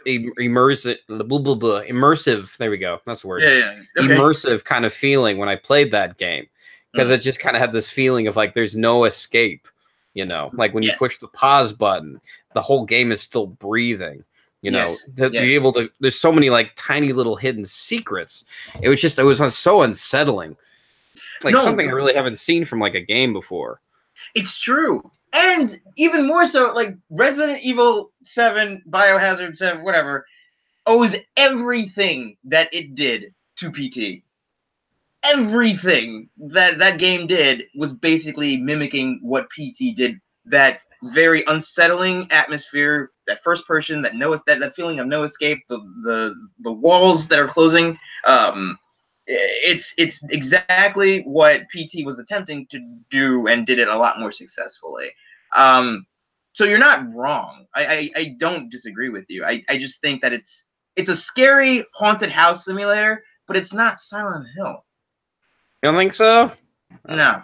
I thought it was a good rebrand, personally. Okay. No. I loved it. I loved PT. And I share a lot of the same feelings that you do. It's just, it's not. Nothing can be Silent Hill. You think it's been done already? Is that what you're saying? It's not. Oh God, how do you say this effectively? The reason why Silent Hill was so effective was because it had no precedent. It worked because there was no one doing that thing. I feel like PT and, you know, to the obvious extent, a lot of the latter games were trying to retread ground that Silent Hill had already, you know, established and pushed boundaries on, and they were trying to relive that. It was it's like fan fiction. And don't get me wrong, I've written fan fiction in my time as well. I know not to publish it because I know I'll be laughed out of the building. You know, and that's what it felt like. PT trying to reinvent the wheel that Silent Hill 2 so, you know, lovingly crafted. Despite it being so effective in what it did, I'd rather it just be another franchise altogether. I'd rather Hideo Kojima make that his Death Stranding trailer than a Silent Hill game. There's no point in retreading old ground with Silent Hill. It's perfect as it is. There's no point in having it anymore. There's no need for a Silent Hill 5, even though there was one, and then one after that, and then one after that. Yeah, I never played the American Silent Hills. I played Silent Hill 4. I was into that one. Some people hated it, but I was totally into it.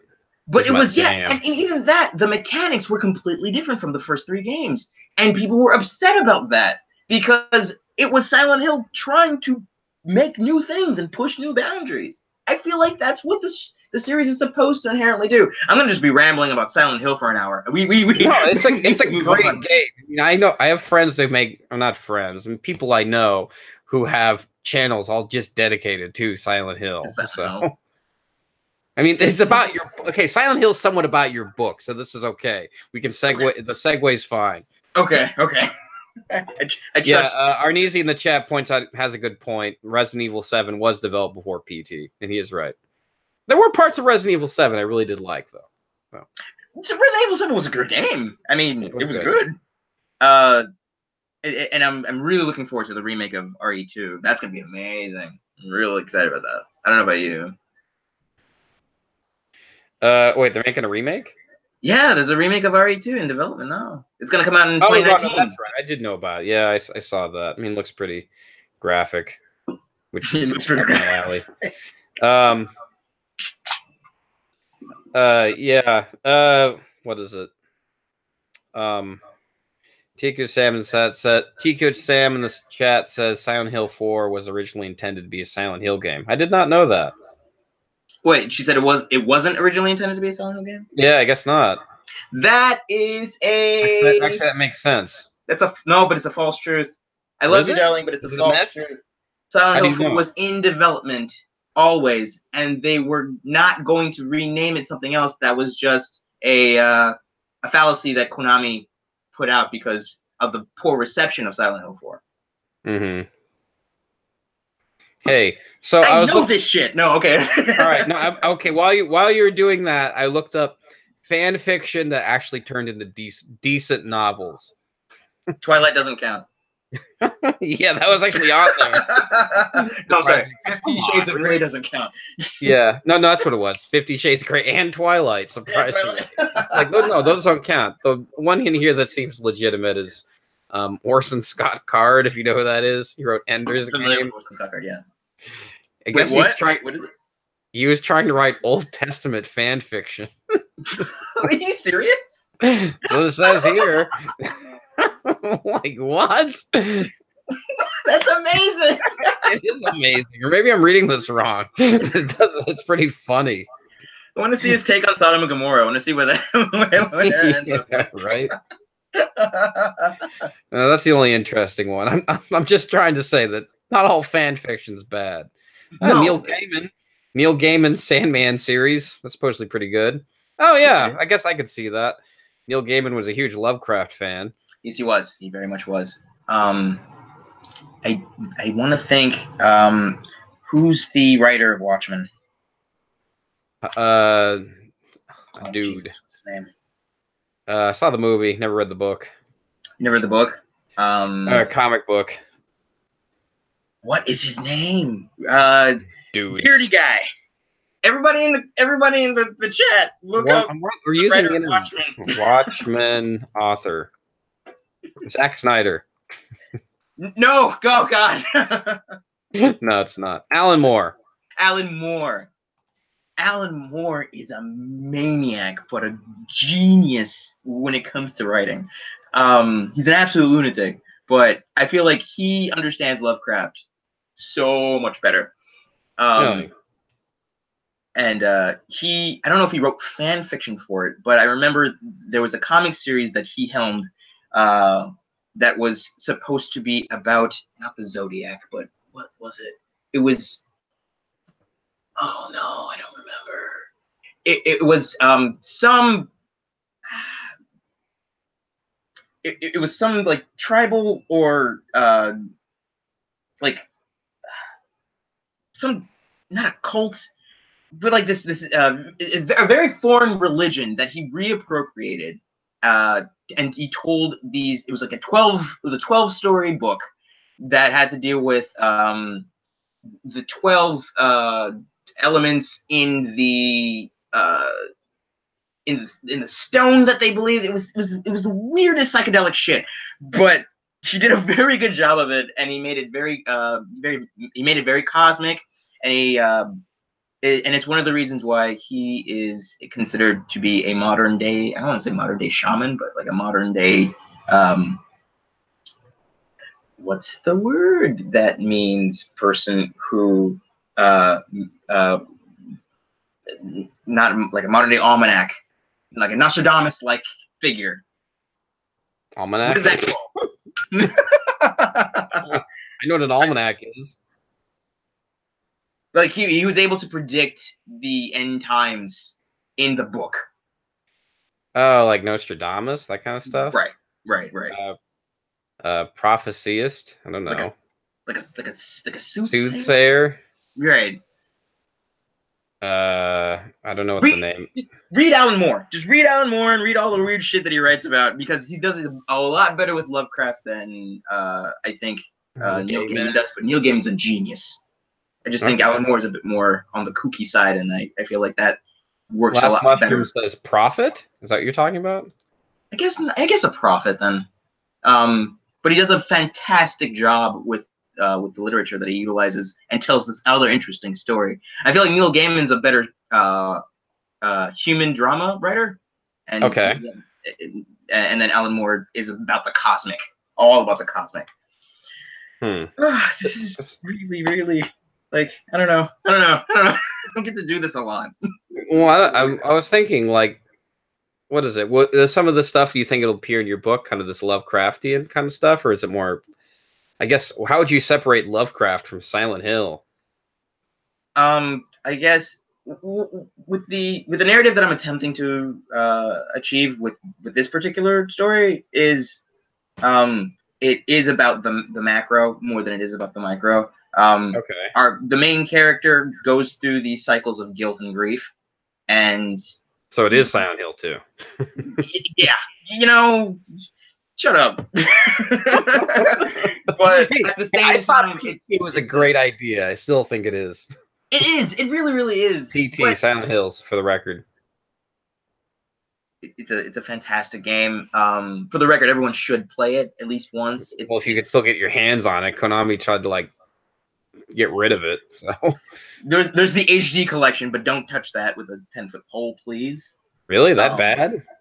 It was a buggy, disgusting mess. They altered the script. They altered the actors. They altered the gameplay. They just did everything that you could do wrong with a remake or with an adaptation to something that was 10 years ago that has perfectly working PC ports now.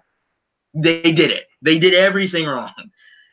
But I guess like with Silent Hill 2, it was all about the micro. It was all about James's descent into madness. Whereas I'd like to think that with the macro, it could care less. Silent Hill only is a passenger to another story, to another character's story in that narrative. Whereas in my story, I'm hoping to make the space, the macro, the world that is constantly changing and morphing based on the people that are in it, an active character in and of itself, where the people in the environment slowly go insane. And yeah, it does morph and shape to the people and their behaviors and their mannerisms and their characteristics, but it already existed. It was already there, and the humans are the intruders. Okay. And is there something about insanity that fascinates you? I mean, I'm fascinated by it too, but no, one more time. I didn't hear the whole thing. Is there something about insanity that fascinates you? I mean, I'm fascinated by it too, but the human condition is a fascinating thing, and watching it being tested and pushed to its limits to the point where there's no coming back from it, or a complete deconstruction of it, I feel is a really, really interesting device to utilize in the narrative, because you get to explore things that people don't think about. I like escapism to a point, but I'd like to challenge my readers or reviewers or whatever the hell the thing turns into. Did you see that X-Men show? It was called Legion. I never saw that. I never did. Well, I heard so many bad things about it. You heard bad things about it? I didn't think. I heard that it was not all that good. Who told you that? I don't remember. I looked at it. I saw it online. Nobody really told me explicitly that it was bad. It just second season is a little slow. I will give it that. It could be sped up a little bit. They kind of linger a little too long, but basically the idea behind that show was because the story's about one man who he suffers from insanity. He's like the son of Professor Xavier. I see. And he's like one of these Omega mutants, right? And he suffers from insanity.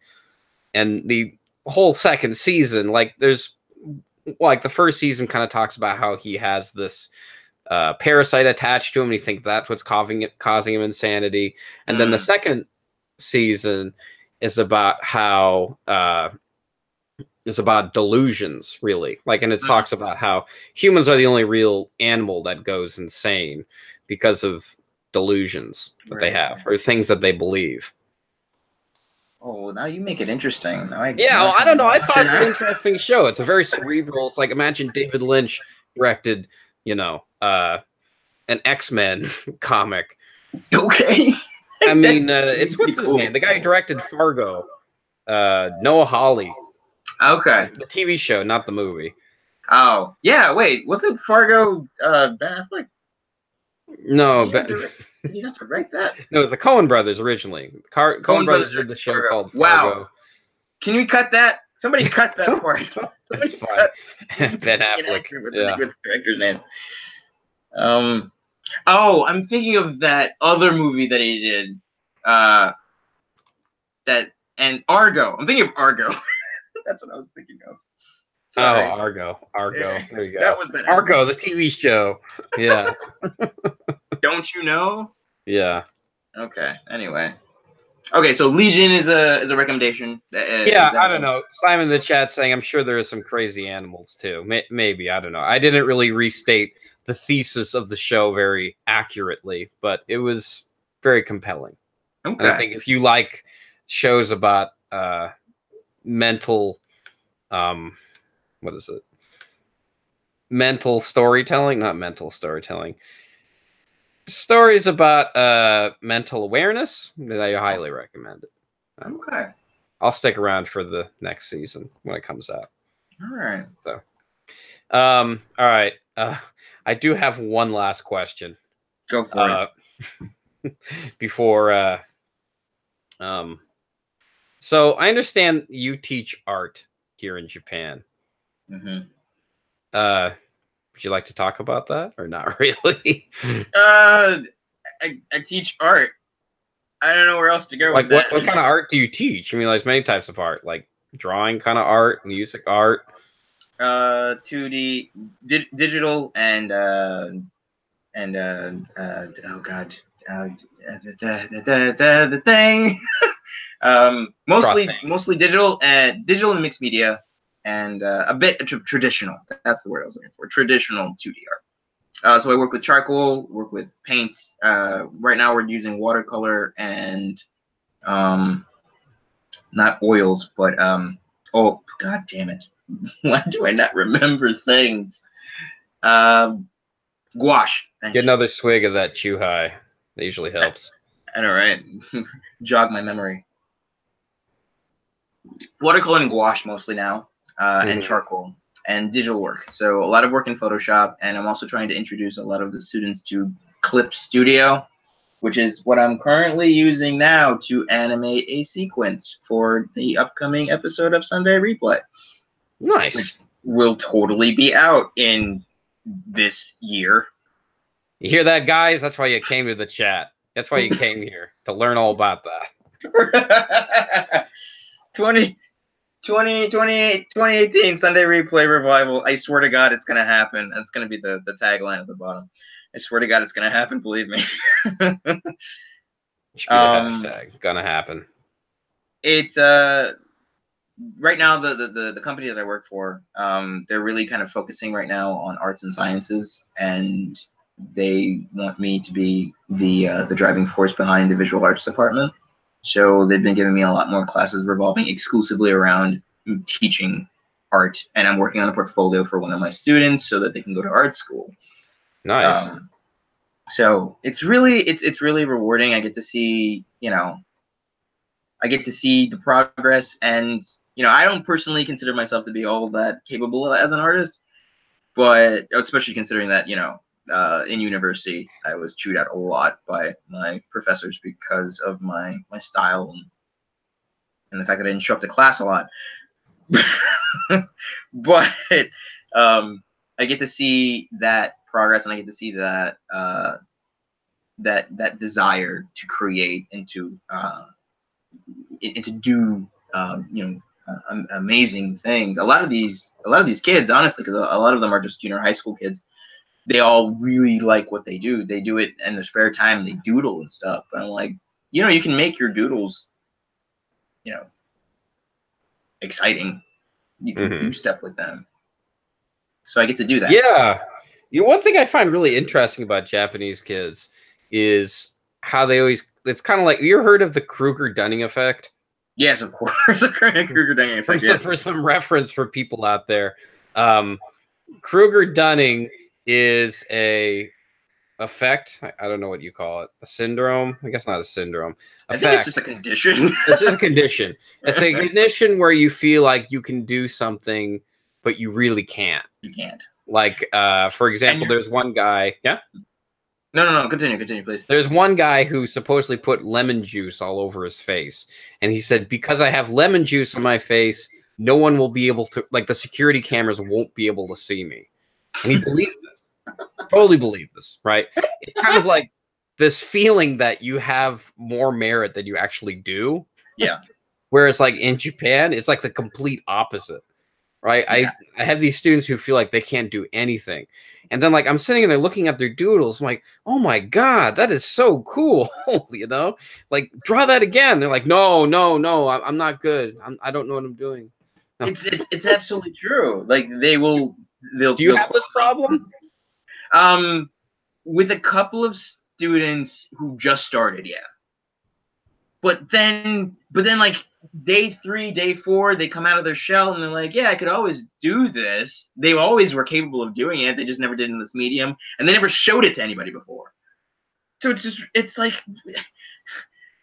I don't know how to reinforce positivity in a classroom of kids who don't believe in their own abilities, because no one's reprimanding them for doing this. They're doodling, on their own time, and they're just like, I don't think I'm all that good. And they don't do anything with it. They don't share it with anybody. But they're curious and they're interested in doing art. So I'm like, oh, that's awesome. That's really, really awesome. I didn't know you could do that. And then they close the they close the and they're like, no. They go into like their like safe space, and you never see them again. Like, oh, I shouldn't have said anything. Oops.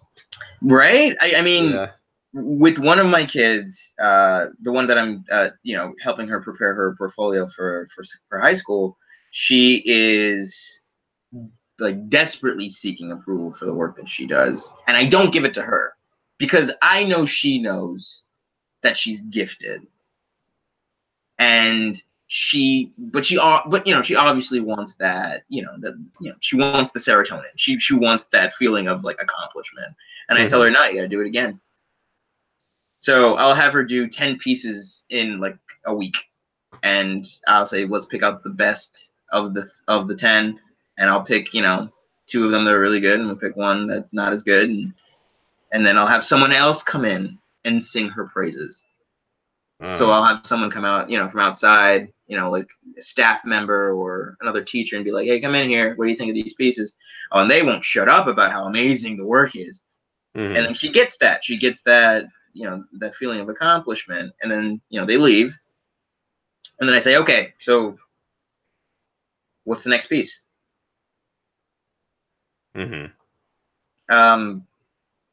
It's when you know that the ones who don't need it want it, you want to just keep them focused on doing the work, not getting the credit for the work that they do, because they will get it. They absolutely will get it. When she gets her portfolio to the representatives of that school, and they will flip through her portfolio, they will be amazed that someone her age was capable of making that kind of art at that size. She's doing murals on walls now. She's selling T-shirts. She's received accolades for the work that she's done. I know she can get into art high school, no problem whatsoever. But it's about the work that you do. You are going to get the praise and the adoration that you deserve. And I'm going to give it to you too, but I want you to work harder, not just sit down and bask in the satisfaction of knowing that you did something good. And then we only have an hour of class time, Right. So it's all about next piece. Because no one tells you that. I'm sorry. God damn it. I'm sorry. Go ahead. Son of a bitch. All right. Now, Simon Ochanama says she should be on your case about your book then. Yeah. Everybody should be. I guess everybody should be. Yeah. No, I mean, I don't know. I mean, it sounds like you have a good rapport with your students. Would I say that? Yeah. Can I say that? That's fine. Yeah. Nobody knows them by name. If they ever mention me or credit me in any of their accolades or whenever they get awards and stuff, that'll be neat. I'll be sure to put a thumbs up. Say your name in katakana. Katohmy-chan. Yeah. Katohmy-sensei. Or I'm totally down for that. Are you totally down for that? They don't call you that? I'll be like, awesome. You did the thing, and I got to say hi to you because you're clearly going to do way more important things and make way more money than I'll ever see in my lifetime. All right. All right. I'd love to chat for like 3 more hours, but I probably got to hit the hay and I think that's do some things everybody should be doing. This was a delight, an honor, and a privilege, and I don't know how else to express that. Thank you. It was nice nerding out there about PT for a little while and getting to know some of your backstory. I didn't know the Kyoto connection. I want to know more about you too. We have never really talked all that much about where. About what you want to know.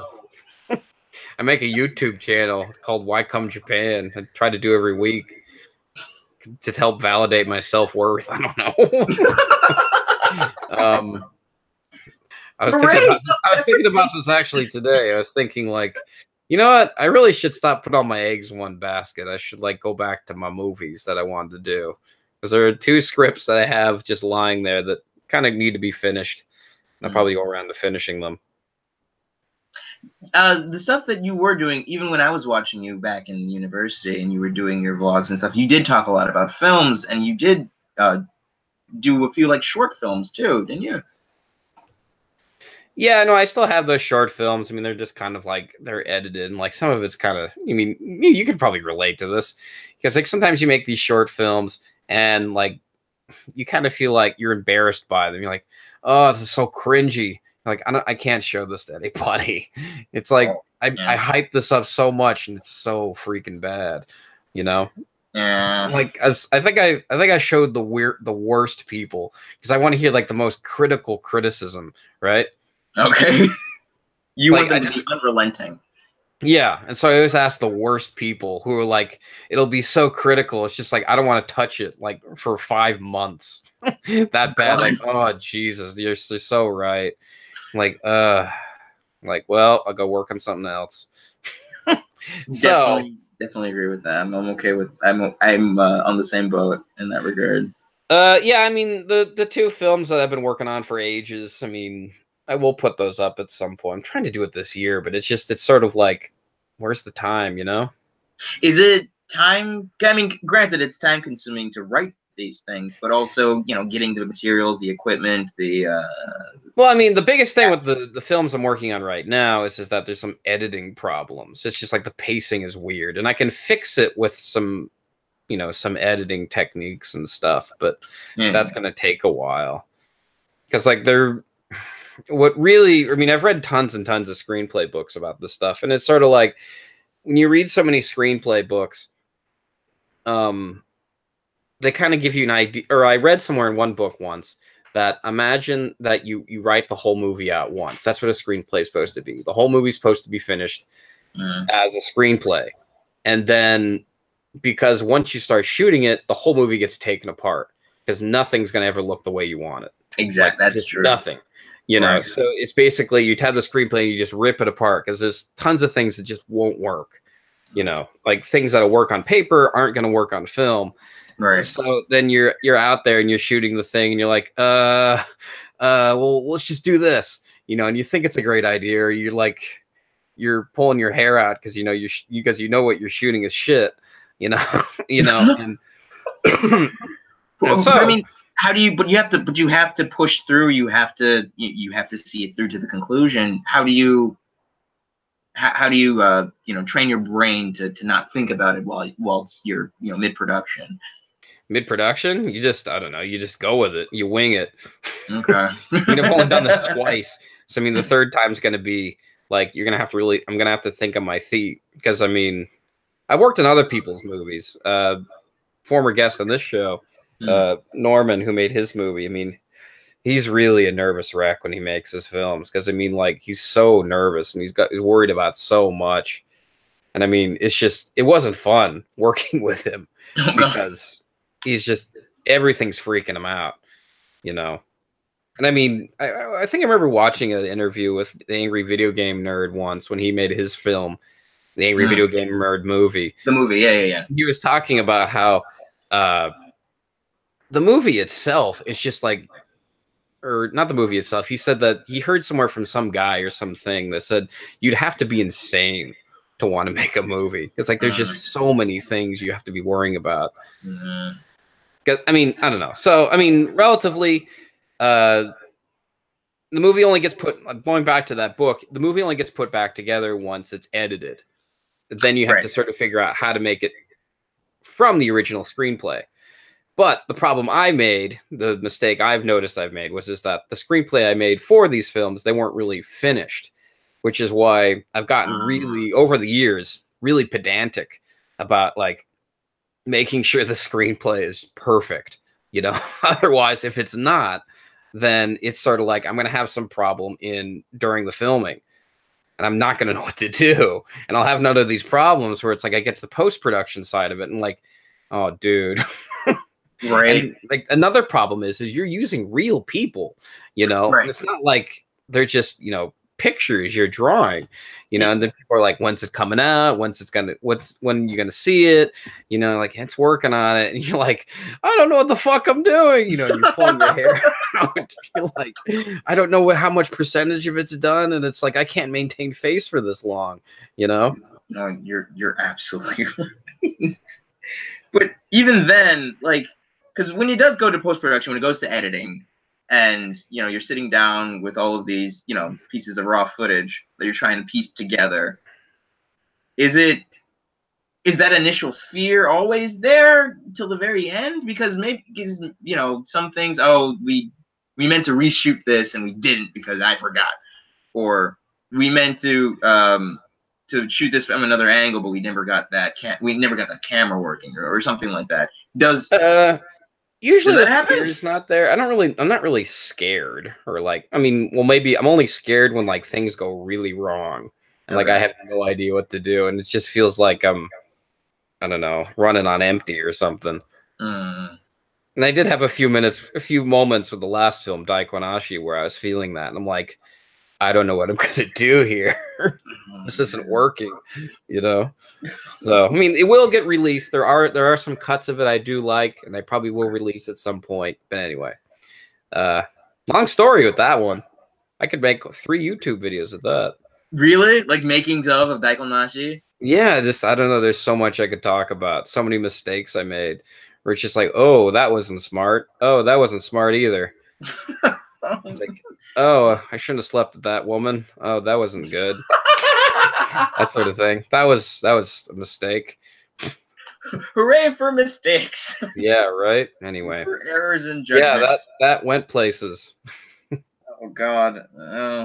If it's any consolation to you, my entire life is written under a bevy of errors in judgment and lack of self-restraint. If that means anything. Judgment. All right. This has been fun. Yeah, right. Anything you want to say before we go? I don't think I've ever done 2 hours before. New record. I had no idea that it's been 2 hours. Yeah, it's 21. No concept of time right now. Oh shit, it is. It's 1 o'clock in the morning. That's delightful. I had a wonderful time. Can I plug stuff? Am I allowed to do that? Yeah, please plug stuff. I mean, most of my guests don't want to plug anything because I like to say I'm above that. I mean, like I kind of like, what's his name, Tokyo Kuni's like, I'm kind of above that. Like, I don't need to be like those peons. Like, yeah, right. I mean, just kind of, it is bad taste. But anyway, no, I totally think you should plug your stuff. Go. If there's one thing I learned about that, learned at that one company that I was doing event organization for, shameless self-promotion is all you really have to go on. I don't have anything in the works outside of the stuff that's already existing that just needs to be retooled, refined, and finished. So Sunday Replay is a thingy. Links down in the description. Yes, links in the thingy, in the description thingy below. I also it's Twitch. Not, I need to put it down there. Okay. When you take your time. I also Twitch every so often. I play usually Super Famicom, Mega Drive, and PS2 games. PS1 games too.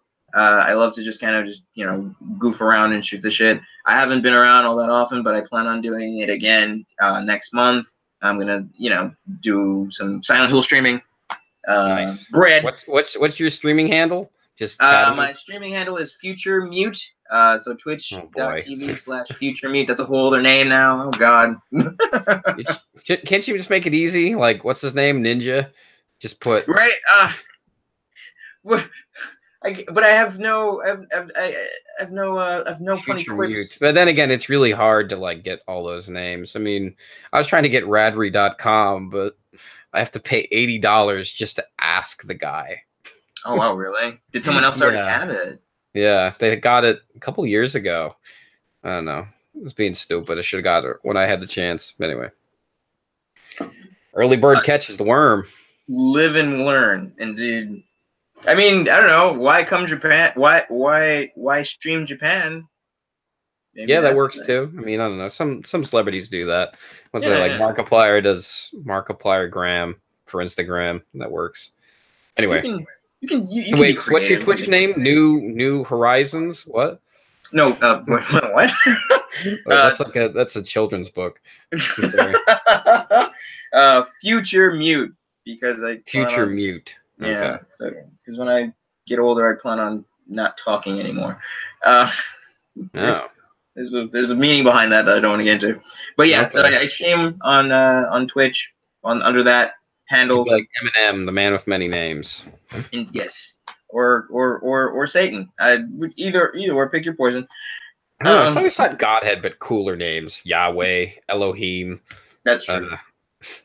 What else I'm not that clever. And yeah, Sunday replay and Twitch. I guess that's about it. And if you like disco music, I do that, and that's my name. So just Google my name and you'll find my music. Everyone who stuck around in the chat this long, thanks for staying here this long. You guys are awesome.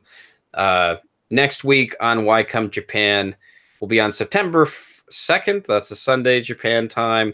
I will be on Simon no Chanama's. It's going to be a joint episode, so I will be on his channel. Check my Twitter mentions to find the link to that. Speaking of which, I need to make his commercial for that. I will do that at some point. Do that at some point. You don't do it tonight. You've had a long day. Indeed. All right. All right. What do you want to say, Katohmy? What's I feel like I need to have an outro here, like some upbeat music or some. Do you not have that? No, there's no upbeat music towards the end. All right. If I had something plugged in, I'd play it. But I can beatbox for you if that works. I feel like you should have a phrase like we should all end on 1, 2, 3. Why come Japan together? Okay, let's do it. And then that. All right. You ready? Let's try it. You ready? All right. 1, 2, 3. Why come Japan? God damn it! I fucked up. Right, try it again. All right, do it again. All right. Why come Japan? Got it. Yeah. All right, why come Japan? Like saying it kind of like a Better Call Saul voice. You've seen Better Call Saul, right? Of course. TV show. Like it was Better Call Saul. Like, all right. Why come Japan? Got it. Why come Japan? All right, you ready? All right.